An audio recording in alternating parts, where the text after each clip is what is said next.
Sometimes in life, you do a silly prank that turns out to be doomsday for someone else. Well, that's exactly what happened to me when I was a kid. I grew up in a huge house by the beach with my little sister Amy. She was a year younger than me. Being the youngest and the pretty little princess of our family, everyone loved her like crazy. My mom always gave me a lecture on how I need to be the big brother and take care of her all the time. All that overflown love spoiled my sister to such an extent that she became stubborn and nagging whenever things didn't go her way. In front of my parents and family, she would behave like she is the angel on the earth. But in reality, she was different in the wrong way. She never apologized after making a mistake, and no matter how many times she got punished, she always found her way around it. I guess it was partially my mother's fault for being too easy on her. I still remember the day the principal called Dad saying there has been an accident in school. I was with my grandparents, but when I came home, I heard a girl named Sally was found dead in the girls' bathroom. No one knows what exactly happened to her, but it seemed like she slipped somehow and smashed her face on the glass mirror, leading to the broken glass cutting her eyeballs in half. She bled to death. Yeah, it was a pretty violent sight. When the cops inquired everyone about this incident, the school janitor said he saw Amy coming out of the washroom right before Sally's body was discovered. But she was just a little girl. Who would suspect her, right? But I knew. I knew what she was. With more days passing, I started to become scared of her. Yeah, scared of my little sister. Funny, huh? But when you wake up in the middle of the night finding your weird sister standing near your bed, looking at you with her shiny green eyes and expressionless face, you can't laugh it off. Why did she do that? I don't know, and I never dared to ask. Whoever didn't agree with her or said no faced a consequence labeled under the tag of an accident. She loved stomping on any insect, even if it's miles away from her. She grabbed butterflies with her soft red fingers and tore their wings apart with joy. Whenever birds hurt their wings and landed in our backyard, instead of aiding them like every normal kid, Amy fed the already suffering bird to our neighbor's ferocious dog. She chuckled in excitement as the dog shredded the flapping bird into bits and pieces. My parents never paid attention to her cruel nature, even if I told them repeatedly. But one day, things took a dangerous turn. We used to go to the beach almost every weekend. I loved walking by the shore, submerging my feet into the salty waves. At some distance from the shore, there were rusty old caves. The area was secluded, as very few people went there. Whenever I needed a place to escape, I used to go there. I pretended like the caves were my kingdom, and I was the king of an invisible ray. I kept lots of my toys there, and everything I could collect from the beach. I never told Amy about this place, but nothing can be hidden from her vulture eyes. One weekend, we went to the beach and my parents put up a small picnic near the shore. Amy got busy building her sandcastles and then demolishing them with one kick. I think she felt more joy in destroying them than building them. I secretly snuck out from there and went to my territory. I put up a wooden plank on the entrance of a small cave like a door to my castle. I slowly shifted the plank and got inside. I was just about to close it when I heard a chuckle behind me. Out of fear and shock, I turned around and found Amy sitting inside the cave already. "You think you can hide from me?" she said in her cold, squeaky voice. "I wasn't hiding from you. I just came here to be with myself," I replied and sat down on the ground. "You hate me, right? Secretly, you wish I was never born, right?" "What? I don't wish that." "Oh, but I do. I wish I was the only child and mommy and daddy never had you. I would have gotten all their attention. You anyway get that. Don't worry, once I grow up, I'll move far away from you all." "You're such a dork. Come on, let's go." Amy got up and started to walk out of the cave. Where are you going?" I asked impatiently. "I saw a big cave at the back. Don't you want to explore that?" Her eyes sparkled as she said this. "But we can lose our way. Besides, what if there's something inside those caves? Like what? A tiger? Don't be an idiot. Let's go. Also, I want to try this out." So far, I didn't notice her hands, but as I did, I saw she was holding Dad's metal detector. I know Dad keeps his things in his study, and we're not supposed to touch them. I said in a tense voice, "Why did you bring that? You know we shouldn't be playing with Dad's equipment."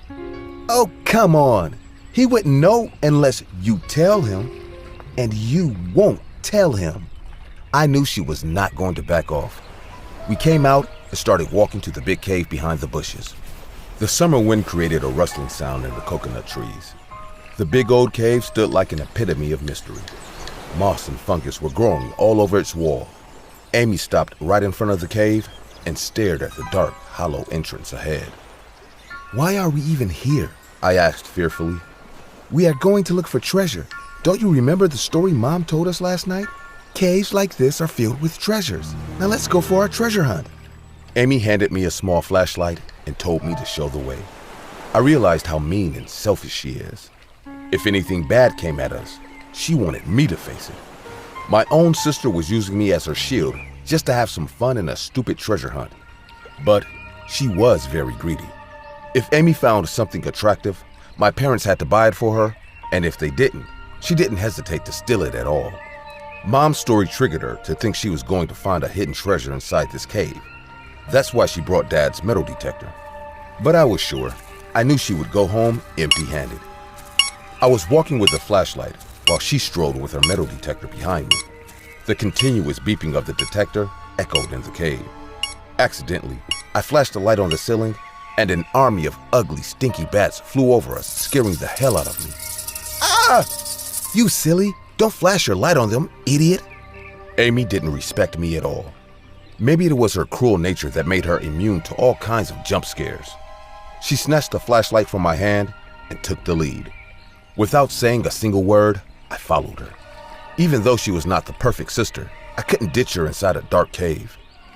After walking for a minute or so, the metal detector started to make a rapid sound, denoting it had found something.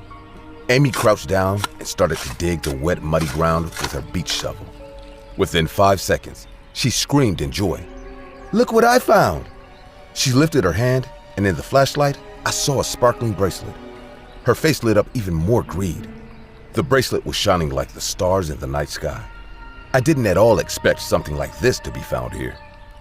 Amy picked up the detector and started walking ahead. I stopped her saying, "Well, you got your treasure. Let's go now. It's getting dark and Mom will be worried." "No way. We have just started. If you want to go, you can go." "Fine. I am done here." I turned back while Amy went in with the detector and flashlight. The beeping sound faded away with her footsteps. I was about to come out when I heard my sister's spine-chilling scream. I ran inside, irrespective of the darkness. I could barely see ahead when I heard a collapse of boulders. At the end of the cave, I found Amy's flashlight. The glass got broken, but was still on. A beeping sound was going crazy in the dark, and there was another sound in that empty cave.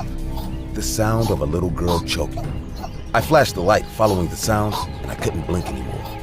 Amy was lying on the ground, smashed under big rocks falling from the roof of the cave. Her partial face had no features. Flesh and blood were all over the place. But with the half remaining face, she was staring at me. She was looking at me with one eye and trying to tell me something, but the excessive blood choked her. She coughed blood. Her body trembled like those wounded birds when the neighbor's dog ate them alive. I will never be able to get that sight out of my mind.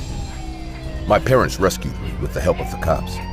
After searching for us for almost an hour, they finally came to look at these caves and found me standing like a statue near my dead sister. It was all an accident. No one had any doubt of that. My mom never spoke a word after that. Cops said the cave's roof somehow collapsed and it was nothing but an unfortunate event. I won't say that I don't miss her, but we learned to move on. I accepted her fate and grieved for her terrible death for years. But yesterday, my mom passed away in her sleep, and her attorney handed me a letter that she left for me. The letter read, "My dear Jim, we all loved Amy in our own ways. I know you resent me for not raising her with more discipline and good habits. I agree I was weak, but then I finally realized. The day Sally died, I knew what a monster I had created. I had to put an end to this. The cave's roof, didn't collapse on its own. I was the one who buried the bracelet inside and told Amy the made-up story about Tresure just to make her go there looking for it. I sacrificed my own child so that she can't hurt anyone else. It was better that she got the punishment from me rather than rotting in a cell for the rest of her life. I hope you forgive me for taking your sister away too soon. I am glad that at least one of my children grew up to be a human being. Love, Mom. Hey guys, I see many of you commenting on my videos that this channel deserves 1 million subscribers. But I also see the percent of people who watch my videos aren't actually subscribed to the channel. So, if you like the content, want to support my channel, and want to see this channel reach 1 million subscribers, or maybe 500,000 subscribers, then go ahead, subscribe, and hit the bell icon. It's free, and you can always change your mind later. My parents worked as wildlife conservationists. They always encouraged me to take part in trekking clubs, summer camps, or any activity that includes nature. I learned a lot while exploring the wilderness, but this one memory still makes my entrails churn in disgust. I went to a summer camp in Sebago Lake. My parents went to Australia for a project at that time. Instead of sending me to my grandparents, they sent me to this camp so that I can learn some skills while having a good time with other kids. The camp instructor was a friend of my parents. I never knew his first name because everyone called him Mr. Bailiff. He was a strong, healthy man in his late 40s who always inspired us to take the extra step for the sake of adventure.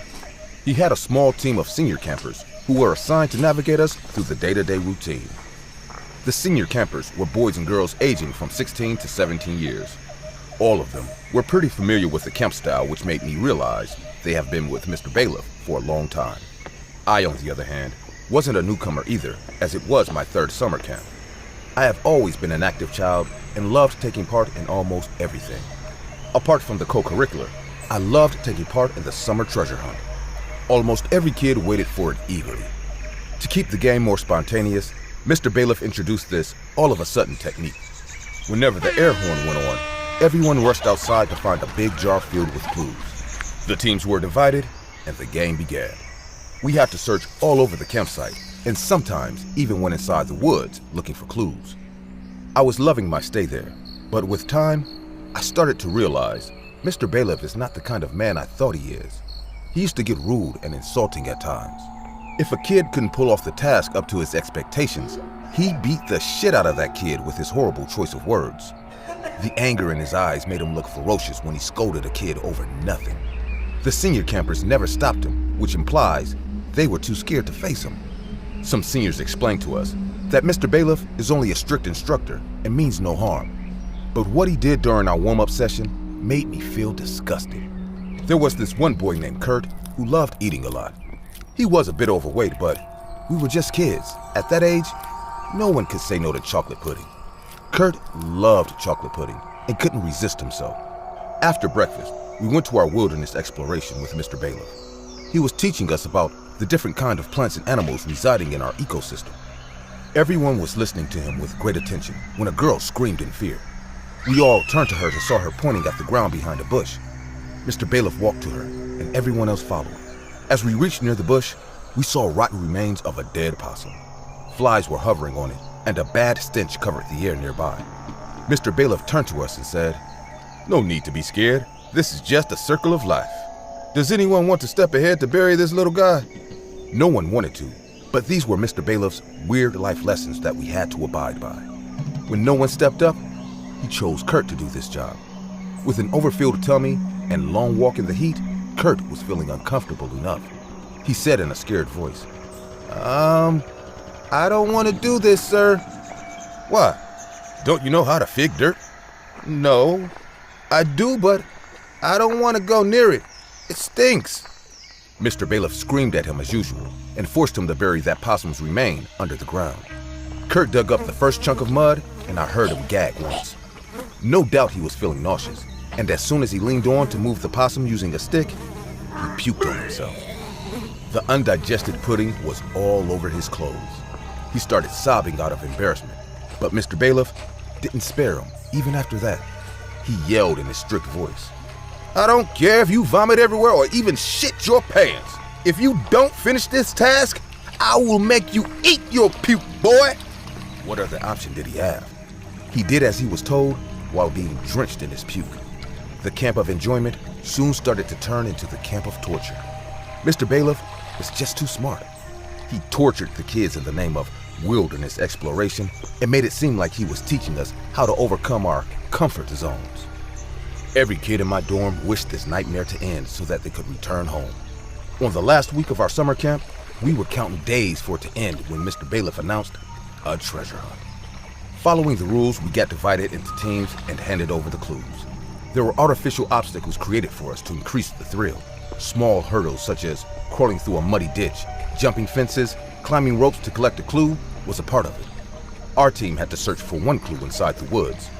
Signboards were scattered throughout to give us hints on where the last clue can be. We were a team of 4, and to win the game, we decided to split up and look for it. I was walking by a small trail when I felt someone go behind the tree nearby. I couldn't see at first, but a small hand appeared behind the tree. Hello? Is it Jim? No answer came. I walked close to the tree and peeked to see who's behind it, but found no one. Running footsteps made a rustling sound on the dried leaves, and a chuckle appeared. I turned around and saw a small boy dressed as a Boy Scout. He was of my age. A weird smile took place on his face, and he said, "Are you playing the treasure hunt?" I nodded yes and asked, "Are you from our camp? I have never seen you before." He looked up to the tree branch above his head and said, "Is Mr. Bailiff around?" I said in a confused voice, "Yeah, he is conducting the game. I have to find the last clue or else..." "Parker, who are you talking to?" I found Mr. Bailiff standing behind me with a pissed off face. I was going to introduce him to that boy, but he was nowhere to be found. Mr. Bailiff started scolding me for wasting time when I noticed the boy coming from the bush nearby. I pointed at him, telling Mr. Bailiff that he is the one I was talking to, and Mr. Bailiff's face turned pale. He stared at the boy with a shocking face, and for the first time, I saw him scared. He said in a fumbled voice, "But you were dead." The boy chuckled and looked at the branch above his head and then back at him. "Why did you force me to climb this tree?" He started to walk towards Mr. Bailiff.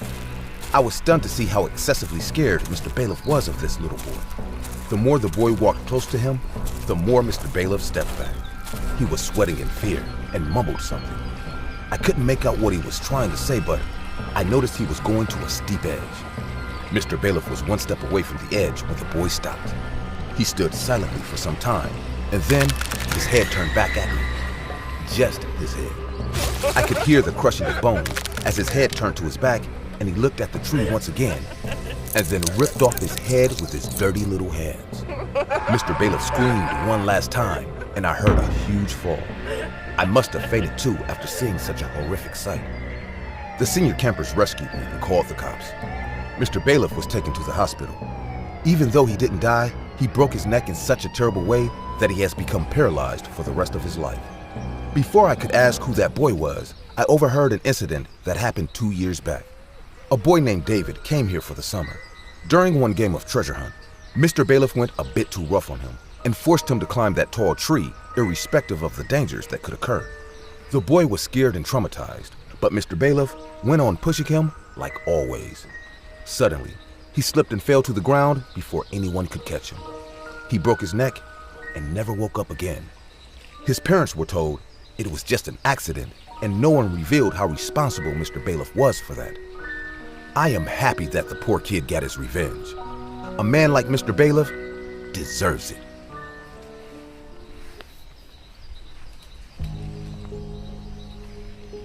I went to medical school out of grave interest in human anatomy. On the campus of our medical school, we had an adjacent hospital. Sometimes, professors took our anatomy classes in the hospital labs. Due to this, we had direct access to the hospital morgue. Sometimes, we brought several limbs, a pair of brains, or a dissected eye to understand the human body better. The smell of death surpasses every odor in this world.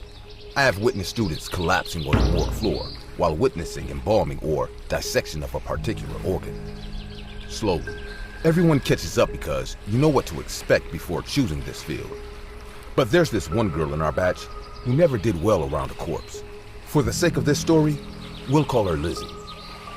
Lizzie was labeled as the scaredy cat of our batch, and many ridiculed her for weak nerves. One day, when I went to the cafeteria and saw Lizzie sitting on a corner bench and crying silently, I felt bad for her, so I walked up to her. "Hey, are you all right?" She quickly wiped her tears and replied in a low voice, Yes, I'm fine. Listen, if you want, I can help you to get better at the practical." "You would? But why?" "Because I know you are good at this. All you need is some little practice." A smile of hope blossomed on her face, and she agreed. Since that day, after classes, Lizzie and I started to work on our practical skills on a corpse. Sometimes, to make things easier for her, I even instructed her to operate on a dummy first, and then go for a real dead body. She started to get better with time. One day, I was going to my room after a practice session with Lizzie when Ben pulled me aside. Ben was the notorious one in our group and always walked around with his two sidekicks, Justin and Tim. Needless to say, he's the one who made fun of Lizzie the most. "Having fun with your little girlfriend, huh?" "We are just good friends, Ben. And it's none of your business anyway." Yeah, I know. But you know what, pretty boy? You helping her can create a problem for all of us." I didn't understand how helping Lizzie can create problems, so I kept staring at him with a confused face. He came close to me and said, "You know, she's already doing great in the theories, and it's almost impossible to beat her there. So, if she gets better in practical too, she will be a competitor for the special scholarship program. And you and I both know only two people are going to get that. One can be you, and one can be me. Then why bring this extra competition? Be smart, Andrew. If you were so confident that you will get in, then why bother about the number 2? You better concentrate on your studies instead of others' achievements." I walked away like a boss, and I could see his face turn cold with my unsatisfying reply. He gave me an evil grin and walked away. I knew people like him can only talk, so I ignored it. But I failed to see the bad omen lurking behind all of this. The next day, our professor was teaching us how to do a bypass surgery when Ben pulled a disgusting stunt. Lizzie was standing right next to the professor, and she was already a bit grossed out seeing the blood and foul liquids dripping out the disposal bucket. I was standing on the opposite side and assuring her with calm eyes that she is going to be all right, when Ben intentionally tripped on the bucket, making it fly in the air and then landing on Lizzie. All of that disposed of materials mixed with fell all over her face and body. She screamed in terror and started vomiting on the floor for not being able to take the rancid smell. We took her away, and I watched a cruel smile sparkling on Ben's face as he stood in the corner and enjoyed the show. Lizzie caught a high fever and missed out on her first practical exam of that semester. I knew he did it intentionally, but there was nothing I could do. A week went by, and Lizzie got better and rejoined the classes. We were all sitting in the lab one day when Ben stormed inside with a bunch of other students. "Are you all ready for the fun tonight?" he yelled in joy.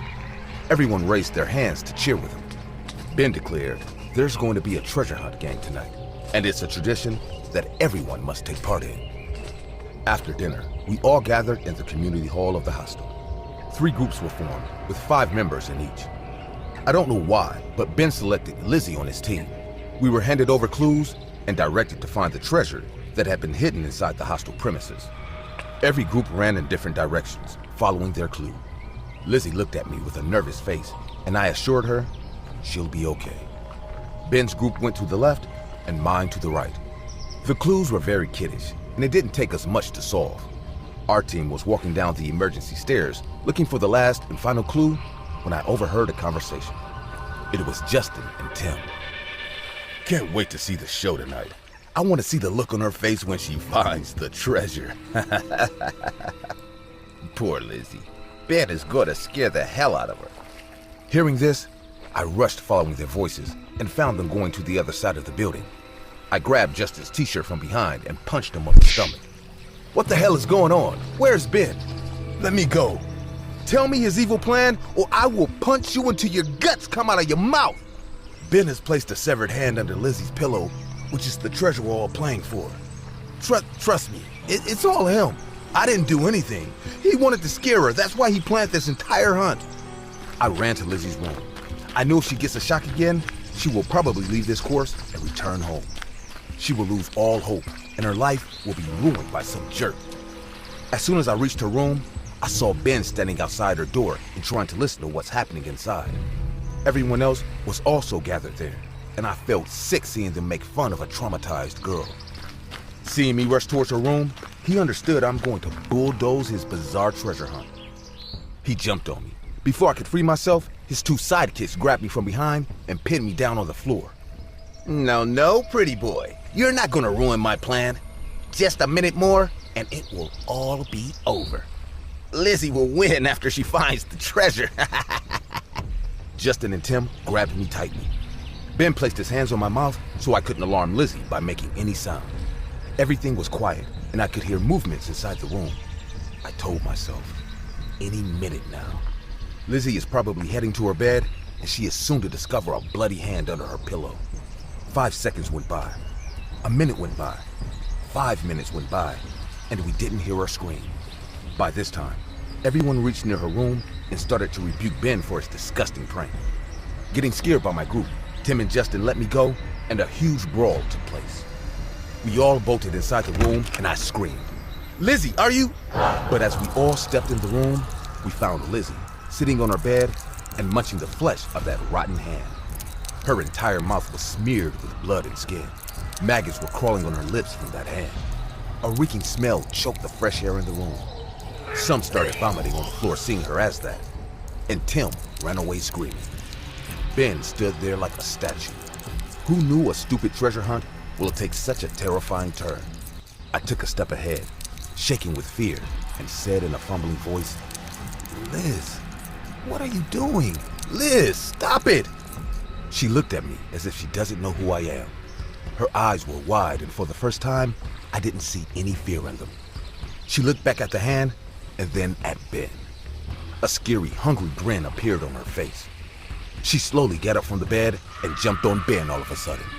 Before anyone could stop her, she bit a huge chunk of flesh from Ben's neck, and Ben fell on the floor, drowning in his own blood. Blood splattered all over the walls and on Lizzie's face. She wiped her face with Ben's blood and started laughing. I win! I found the treasure! I win! We couldn't save Ben that night. He had heart failure out of shock and fear. Also, he suffered excessive blood loss on his way to the ICU. Lizzie ended up in a mental institution. I still visit her sometimes. It aches my heart how she doesn't recognize me or anyone anymore. She just sits in the corner of her room and hums a creepy tune. She even laughs and giggles on her own and says, "I win. I found the treasure."